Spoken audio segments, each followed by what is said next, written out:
والصلاة والسلام على سيدنا محمد وآله وصحبه أجمعين. அளவற்ற அருளாளனும் நிகரற்ற பேரன்புடையனுமாகிய அல்லாஹ் ஒருவனுக்கு அனைத்து புகழும் உண்டாகட்டுமாக.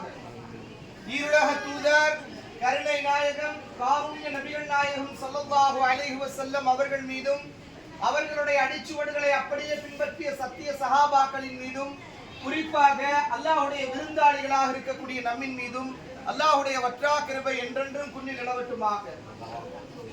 அல்லாஹ் தஆலா எத்தனையோ பேர்களுக்கு பொருளாதாரத்தை கொடுத்திருக்கிறான், உடல் வலிமையை கொடுத்திருக்கிறான். ஆனால் இறை இல்லமாம் காபத்துல்லாஹிற்கு வரக்கூடிய பாக்கியம் அவர்களுக்கு கிடைக்கவில்லை. காரணம் என்ன தெரியுமா? நபி ஆதம் அலைஹிஸ்ஸலாத்து வஸலாம் அவர்கள் முதல் ஆலயமாம் இறை இல்லமாம் காபத்துல்லாஹை கட்டி முடித்து விட்டு இந்த உலகத்தில் உண்டான எல்லோருக்கும் என்ன பண்ணி கொடுத்தாங்க? அழைப்பு கொடுத்தாங்க. அந்த அழைப்புக்கு யார் யாரெல்லாம் பதிலளித்தார்களோ அவர்கள் மட்டும்தான் இறை இல்லமாம் காபத்துல்லாஹிற்கு வரக்கூடிய வாக்கியத்தை தருகிறார். அப்படி பார்த்தோம் என்று சொன்னால் நீங்கள் எத்தனை முறை லப்பைக் என்று சொன்னீர்களோ அத்தனை முறை இறை இல்லமாம் காபத்துல்லாஹிற்கு வரக்கூடிய பாக்கியம் அவர்களுக்கு கிடைக்கிறது. அப்ப பெருமானார் ஸல்லல்லாஹு அலைஹி வஸல்லம் அவர்கள் சொன்னார்கள், அதாவது ஒரு உம்ரா செய்வது என்பது அடுத்த உம்ராவிற்கு இடைப்பட்ட காலம் இருக்கிறது. அந்த இடைப்பட்ட காலத்திற்கு உண்டான பாவத்திற்கு உண்டான பரிகாரம் என்பதாக நபிகள் நாயகம் ஸல்லல்லாஹு அலைஹி வஸல்லம் அவர்கள் சொன்னார்கள். அப்ப இறை இல்லமாம் காபத்துல்லாஹ் என்பது சாதாரணப்பட்ட விஷயம் அல்ல. இன்னைக்கு லட்சக்கணக்கான கோடிக்கணக்கான மக்களை அல்லாஹ் தஆலா இந்த இடத்துல கொண்டு வர வைத்திருக்கிறான் என்று சொன்னால் அவர்கள் ஒவ்வொருவரையும் அல்லாஹ் தஆலா தேர்ந்தெடுத்து வைத்திருக்கிறான் என்பதுதான் அர்த்தம்.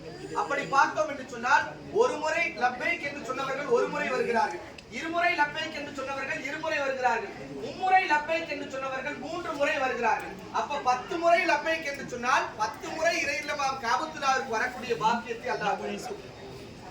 அல்லாஹ் தஆலா அப்படிப்பட்ட ஒரு உயர்வான கண்ணியமான ஒரு பாக்கியத்தை அல்லாஹ் நமக்கு தந்திருக்கா அப்படின்னு சொன்னா முதல்ல அல்லாஹ்வுக்கு நம்ம என்ன செலுத்தணுங்க? நன்றி செலுத்துவதற்கு நாம் கடமைப்பட்டிருக்கிறோம். அல்ஹம்துலில்லாஹ். பெருமானார் ஸல்லல்லாஹு அலைஹி வஸல்லம் அவர்கள் பிறந்த பூமியா மக்காவிற்கு நுழைந்திருக்கிறோம். அல்ஹம்துலில்லாஹ். முதல் உம்ராவை நிறைவேற்றுவதற்கு நாம் காத்திருக்கிறோம். இந்த முதல் உம்ராவுடைய சட்ட திட்டங்கள் என்ன, எப்படி உம்ரா செய்வது அப்படிங்கிற ஒரு விளக்கம், ஒரு சிறு விளக்கம் தான். சரிங்களா? இப்ப 4 கடமை. எத்தனை கடமைங்க? உம்ராவை பொறுத்தவரை 4 கடமை. எத்தனை கடமை? 2 சுன்னத். 4 கடமை, 2 விதமான சுன்னத். அதென்ன 4 கடமை அப்படின்னா, நம்ம முதல்ல இஹ்ராம்ல இருக்கிறோம்ல, இந்த இஹ்ராமுடைய கடமை என்பது முதல் கடமை. இரண்டாவது கடமை 7 சுற்று சுற்றுவது இரண்டாவது கடமை. மூன்றாவது கடமை சஃபா மர்வாவுக்கு மத்தியிலே தொங்கோட்டம் ஓடுவது 7. அதற்கு அடுத்து நாங்க 4வது கடமை முடி இறக்குவது. இது 4 கடமை.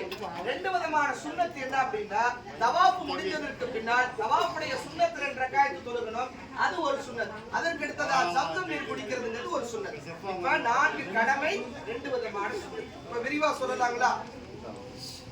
இப்ப இங்க இருந்து தல்பியா சொல்லிக்கிட்டே 79 79வது கேட் வழியா உள்ளக்க நுழைகிறோம். எத்தனாவது கேட்டுங்க? 79வது கேட் வழியா உள்ளக்க நுழைஞ்சு அல்லாஹும் அஃப்தஹ் லி அபுவாப ரஹ்மத்திக, யா அல்லாஹ் உனது அருள்வாசலை திறந்து வைப்பாயாக அப்படின்ற அந்த துஆவை ஓதி உள்ளக்க வலது காலை எடுத்து முன் வச்சு நம்ம உள்ளக்க போறோம். போறதுக்கு முன்னாடி காபத்துல்லாஹ் தெரிய ஆரம்பிக்கும். காபத்துல்லாஹ் நம்ம கீழ் நோக்கி பார்த்துக்கிட்டே இருக்கணும். எக்காரணத்தை கொண்டு காபத்துல்லாஹ் என்ன பண்ணிடக்கூடாது? மேல் நோக்கி பார்க்க கூடாது. அப்ப காபத்துல்லாஹ் எப்ப பார்க்கிறது அப்படின்னு சொன்னா, ஒரு அணியா நிப்பாட்டி இப்போது காபத்துல்லாஹ் பாருங்க அப்படின்னு சொல்லும் போது காபத்துல்லாஹ் முழுமையான முறையில பாருங்க. முதலாக காபத்துல்லாஹ் பார்க்கிற துஆவை அல்லாஹ் கபூல் செய்யறான். முதலாக காபத்துல்லாஹ் பார்க்கிற துஆவை அல்லாஹ் கபூல் செய்யறான். அதனாலதான் இடைக்கண்ணாலோ வலக்கண்ணாலோ நேர்பார்வை கொண்டு நீங்க பாத்துறாதீங்க. எல்லாரையும் ஒருங்கிணைத்து வைத்துட்டு நீங்க பாருங்க, காபத்துல்லாஹ்வை பாருங்க அப்படின்னு சொல்லும் போது எல்லாரும் பார்த்து பிஸ்மில்லாஹ் ஓதுங்க. முதல்ல என்ன ஓதணுங்க? பிஸ்மில்லாஹ் ஓதணும். அதுக்கடுத்து அல்லாஹ்வை புகழணும். அல்ஹம்துலில்லாஹி ரப்பில் ஆலமீன் சொன்னோம். அதுக்கடுத்து அல்லாஹும்ம ஸல்லி அலா சய்யிதினா முஹம்மதின்னு சொன்னோம். அதுக்கடுத்து என்னங்க? ரப்பனா ரப்பிர்ஹம்ஹுமா கமா ரப்பயானி ஸகீரா. பெற்றோர்களுக்காக துஆ செய்யுங்க. யாருக்காக துஆ செய்யுங்க? அதுக்கடுத்து உலக மக்கள் யாவருக்கும் தங்களுடைய வீட்டில் இருக்கக்கூடிய மனைவி மக்கள் பிள்ளைகள் எல்லோருக்காக துஆ செஞ்சு கடைசியில பலஸ்தீன மக்களுக்காக துஆ செஞ்சு உங்களுடைய துஆவுல என்று உங்களோட இருக்கக்கூடிய உபைதுல்லா உலவியாக இருக்கக்கூடிய எனக்காகவும் கொஞ்சம் துஆ செய்யுங்க. சரிங்களா? என்னையும் உங்களுடைய துஆல கடைசியா சேர்த்துட்டு ரப்பனா ஆத்தினா ஃபித் துன்யா ஓதி கடைசியில நாங்க ஸலவாத் ஓதி முடிச்சிருங்க. கிட்டத்தட்ட ஒரு 15 நிமிஷம் துஆவுக்கு மட்டும் நம்ம கொடுப்போம். 15 இருந்து 20 நிமிஷம் துவா ஓதுவோம். நீங்க கண்ணீர் விட்டு அல்லாஹ் இடத்துல துவா கேளுங்க.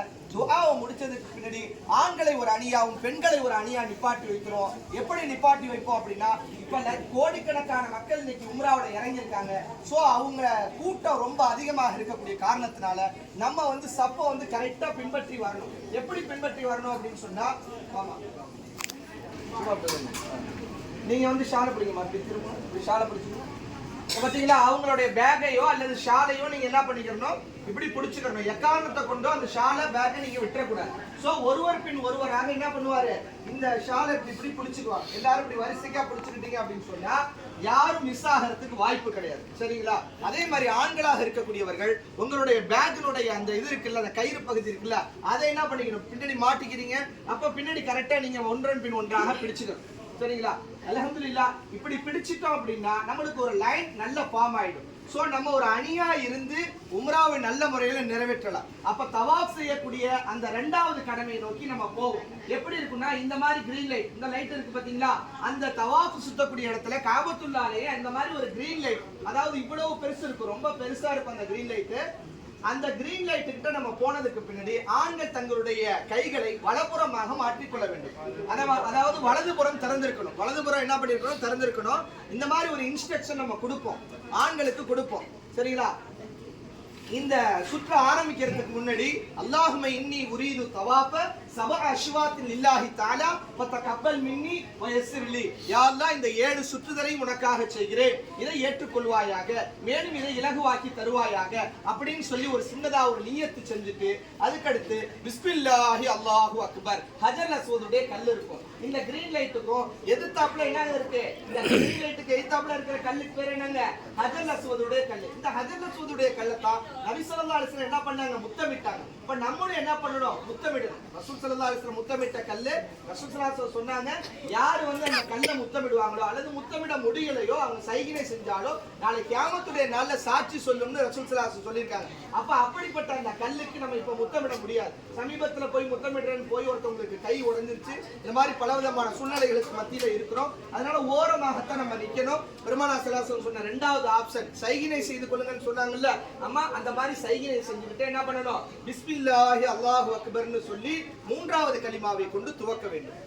சுப்ஹானல்லாஹி வல்ஹம்துலில்லாஹி வலா இலாஹ இல்லல்லாஹு வல்லாஹு அக்பர் வலா ஹவுல வலா குவத இல்லா பில்லாஹில் அலியுல் அலீம் அப்படின்னு சொல்லிக்கிட்டே போய் ஸலவாத் ஓதணும். மக்காம இப்ராஹிம் வரும்போது இப்ராஹிம் அலைஹிஸ்ஸலாம் கால்தடம் பதித்த இடம் இருக்கு, அந்த காபாவை கட்டும்போது ஆதம் அலைஹிஸ்ஸலாம் தான் ஃபர்ஸ்ட் கட்டினாங்க.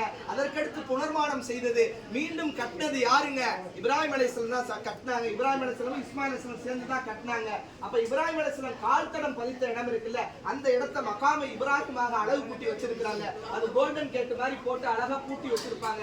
அந்த இடம் வரும்போது ஸலவாத் ஓதணும். அல்லாஹும்ம ஸல்லி அலா சய்யிதினா முஹம்மது. அந்த அத்தியாயத்துக்கு பின்னாடி வரக்கூடிய தர்ஜே இப்ராஹிம் இருக்கு, அந்த ஸலவாத்தை ஓதிட்டு அப்ப ஓதிக்கிட்டே போகும்போது இன்னும் சில துஆக்களை நான் ஓதி கொடுப்பேன். சத்தமா எடுத்து பின்னாடி விட்டீங்க அப்படின்னு சொன்னா மற்றவங்களுக்கு அந்த துஆ கேட்கும். அல்ஹம்துலில்லாஹ், எல்லாரும் அந்த துஆ ஓதிக்கிட்டே வருவீங்க.